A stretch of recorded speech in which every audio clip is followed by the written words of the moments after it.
Next week's mutation is Die Together on Scythe of Amon. The mutators active are Just Die and Polarity. This short will be longer than the usual ones because there's a lot to cover. First of all, the slivers have polarity, so you want to determine who's responsible for which sliver as soon as possible. In general, snipe commanders will do better than front door commanders. The snipe commanders are the ones in the left column and the front door commanders are the ones in the right. Ideally, you want to use 2 snipe commanders because snipe strategies are easier to pull off. If one of the commanders is a front door commander, the other one should also be one. If you're in a random queue, then that's not really going to work, but if you're with a friend, then you should keep this in mind. If you have one snipe commander and one front commander, it's a bit awkward. Snipe commanders can also go from the front, but some of them are not as good at going from the front. So for the snipe commanders, Artanis uses Solar Bombardment, Dahaka uses Creeper Host, Swan uses his Drill. You can see my guide on how to do this. Karax uses an Observer plus Spear of Adun. Zagara uses Scourge. Vorazun uses Time Stop, right-click the shard with all the Shadow Guards. Manx has many options.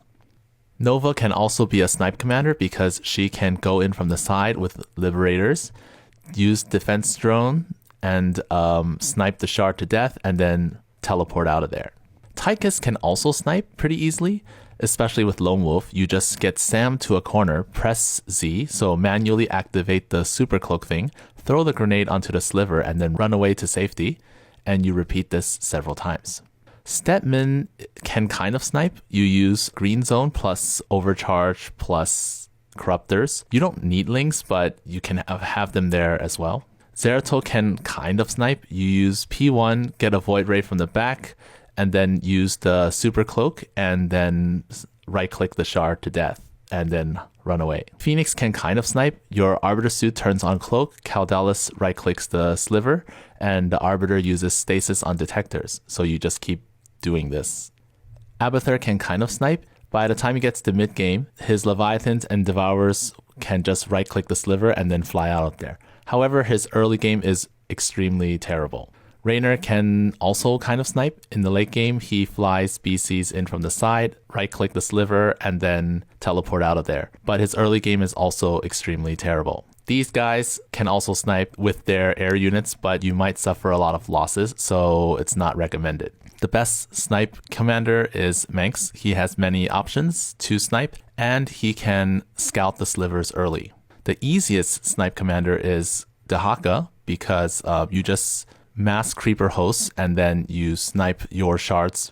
All of them except the top left one can be sniped from the natural. If there's one in the top left, you just clear the path using your creeper hosts plus ally assistance, then park in the area below the ramp and then do the same thing to the last one.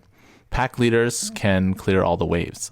The best front door commander is Stetman because he has high mobility and his green zone helps keep your ally alive and stall, and he has high damage output, so he kills all the enemies that you're responsible for really quickly. Free-to-play players can use Artanis. You just solar bombardment your slivers. The 3rd to 5th ones will need a few dragoons to deal the final blow.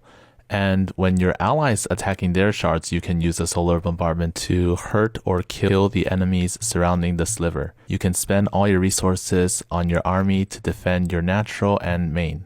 And since this one is a polarity mutation, there are no solos, so pray for a good ally and good luck.